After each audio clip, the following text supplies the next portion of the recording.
BJP പ്രതിനിധി S നന്ദുവിലേക്കാണ്. Nandu, മുൻപെങ്ങുമില്ലാത്ത വിധത്തിൽ വലിയ കൂട്ടപ്പൊരിച്ചിലാണ് ഇരു മുന്നണികളിലും നടക്കുന്നത്. ഇപ്പോൾ നോക്കൂ കോൺഗ്രസിൻ്റെ ഒരു സ്ഥിതി. സുധാകരൻ്റെ ഉള്ളിലിരിപ്പ് എന്താണെന്ന് ഉറ്റുനോക്കുകയാണ് യഥാർത്ഥത്തിൽ രാഷ്ട്രീയ കേരളം. ഒപ്പം തന്നെ കണ്ണൂരിൽ നടക്കുന്ന CPM-നകത്ത് നടക്കുന്ന അന്തർസംഘർഷങ്ങൾ, ജി സുധാകരൻ ആലപ്പുഴയിൽ അമ്പലപ്പുഴയിൽ ഉയർത്തുന്ന ഭീഷണി, പാലക്കാട്ടെ പ്രശ്നങ്ങൾ, പാലക്കാട് ഒരു സ്ഥാനാർത്ഥിയെ പോലും കണ്ടെത്താൻ CPM-ന് കഴിയാത്തൊരവസ്ഥയായി. അവസാനം ഒരു ഹോട്ടൽ വ്യവസായിയെ നിർത്തേണ്ട ഗതികേട് വന്നു. എന്താണ് ഈ ഇരു മുന്നണികൾക്കകത്തും സംഭവിച്ചുകൊണ്ടിരിക്കുന്നത്?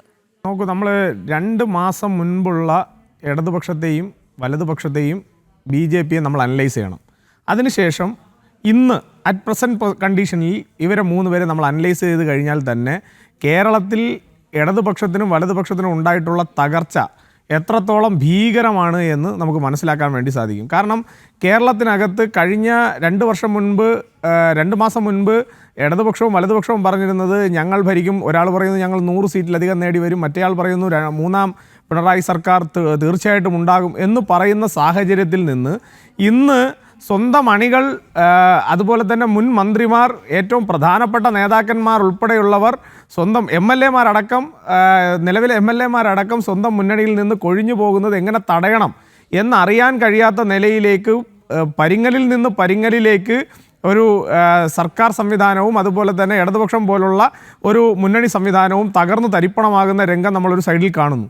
മറുവശത്ത് 100 സീറ്റിൻ്റെ ആത്മവിശ്വാസത്തിൽ വന്നവർ 100 സീറ്റ് പിടിച്ച് ഞങ്ങൾ അധികാരത്തിലേക്ക് വരും. ഞാൻ മനസ്സിലാക്കുന്നത് ശരിയാണെങ്കിൽ മുഖ്യമന്ത്രിമാരുടെ ടേം അടക്കം, അതുപോലെ തന്നെ മന്ത്രിസഭയിലെ മന്ത്രിമാരും വകുപ്പുകളും അടക്കം തീരുമാനിച്ച് വെച്ചുകൊണ്ട് ഇലക്ഷന് നേരിട്ട ആളുകളാണ്.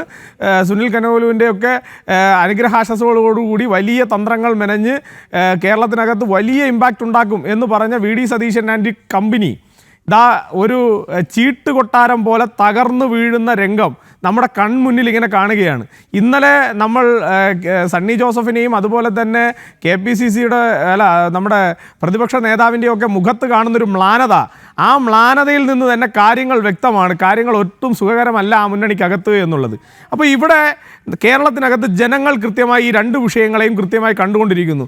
ഒരു ഭാഗത്ത് ഈ ഏകാധിപത്യത്തിനെതിരെ പിണറായി വിജയൻ സർക്കാരിൻ്റെയും പിണറായി വിജയൻ്റെ പാർട്ടിക്കകത്തും അതുപോലെ സർക്കാരിലുമുള്ള ഏകാധിപത്യത്തിനെതിരെ, അതുപോലെ വർഗീയവാദികൾക്കും അതുപോലെ തന്നെ തീവ്ര ഇസ്ലാമിക ഗ്രൂപ്പുകൾക്കും മുന്നിൽ സാഷ്ടാംഗം നമിക്കുന്ന ഇടതുപക്ഷ രാഷ്ട്രീയത്തിനെതിരായിട്ടുള്ള, അതുപോലെ സ്വന്തം കുടുംബക്കാർക്കും സ്വന്തം മക്കൾക്കും മരുമക്കൾക്കും വേണ്ടിയിട്ട് രാഷ്ട്രീയ പ്രവർത്തനം നടത്തുന്നയാളായി സഖാവ് പിണറായി വിജയൻ എന്ന് പറയുന്ന കമ്മ്യൂണിസ്റ്റുകാരൻ അധപ്പതിച്ചു എന്നുള്ളത് കൃത്യമായി മുന്നണിക്കകത്തും അതുപോലെ തന്നെ പാർട്ടിക്കകത്തും തെളിഞ്ഞതിൻ്റെ ഫലമായിട്ടാണ് ജി സുധാകരനെ പോലെയുള്ള ആളുകൾ പോലും ഇറങ്ങി നിന്ന് ഈ പാർട്ടിയെ തിരുത്തലിൻ്റെ പാതയിലേക്ക് കൊണ്ടുപോകണം, ഇത്തരം ആളുകളെയൊക്കെ ചാണകവെള്ളത്തിൽ ചൂലിൽ മുക്കി ചാണകവെള്ളത്തിൽ പുറത്തിറക്കണം എന്ന നിലയിലേക്ക് ജി സുധാകരൻ പോലെയുള്ള ആളുകൾ, പുന്നപ്പറയിലെ ഏറ്റവും അധികം ആളുകൾ വൈകാരികമായി, കമ്മ്യൂണിസ്റ്റ് പാർട്ടിയുടെ പ്രവർത്തകന്മാർ വൈകാരികമാകുന്ന ആ ഭാഗത്തു നിന്നുള്ള സഖാക്കന്മാർ ഉൾപ്പെടെ കമ്മ്യൂണിസ്റ്റ് പാർട്ടിയുടെ ഈ ഭരണം ഇനി വേണ്ട എന്ന് തീരുമാനിച്ച് ഇറങ്ങിത്തിരിക്കുന്നുണ്ട് എങ്കിൽ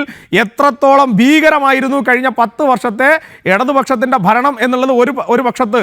രണ്ടാമത്തെ സ്ഥലത്ത് നമ്മൾ നോക്കേണ്ടത് ജമായത്തെ ഇസ്ലാമിയെ പോലെയുള്ള SDPI പോലെയുള്ള ഭീകരവാദ സംഘടനകളെ കൂട്ടുനിർത്തിക്കൊണ്ട് എങ്ങനെയും അധികാരത്തിലേക്ക് തിരിച്ചെത്തണം, അതിന് എന്തൊക്കെ വിട്ടുവീഴ്ചകൾ ചെയ്യണോ, ആരുടെയൊക്കെ മുന്നിൽ നട്ടല്ലു പണയം വെക്കണോ അവിടെയെല്ലാം നട്ടല്ലു പണയം വെച്ച് വിട്ടുവീഴ്ചകൾ ചെയ്തു കൊടുത്ത് അധികാരത്തിലേക്ക് എത്താൻ നിന്ന സുധാകരൻ്റെ ഈ VD സതീശൻ ആൻഡ് കമ്പനിയുടെ എല്ലാ സ്വപ്നങ്ങളുടെയും മുകളിലാണ് ഇടുത്തി പോലെ K സുധാകരൻ എന്ന് പറയുന്ന കണ്ണൂർ രാഷ്ട്രീയത്തിലെ അധികായൻ ഒരു വലിയ കോടാലി എടുത്തെറിഞ്ഞിരിക്കുന്നത്.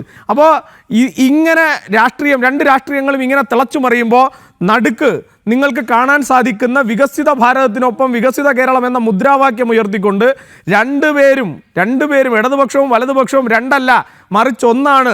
ജമായത്തെ ഇസ്ലാമി, SDPI, ഇടതുപക്ഷവും വലതുപക്ഷവും ഇവരെല്ലാം കൂട്ടുകൃഷിക്കാരാണ് എന്ന രാഷ്ട്രീയ നിലപാട് മുന്നോട്ട് വെച്ചുകൊണ്ട്, അതുപോലെ വികസിത കേരളത്തിലൂടെ മാത്രമേ, BJP-യിലൂടെ മാത്രമേ കേരളത്തിനൊരു ശാപമോക്ഷം ഉണ്ടാകൂ എന്ന നിലപാട് ഉയർത്തിപ്പിടിച്ചുകൊണ്ട് BJP-യുടെ ഇപ്പോൾ കാൻഡിഡേറ്റുകളെല്ലാം, NDA-യുടെ കാൻഡിഡേറ്റുകളെല്ലാം തന്നെ പ്രഖ്യാപിച്ചു.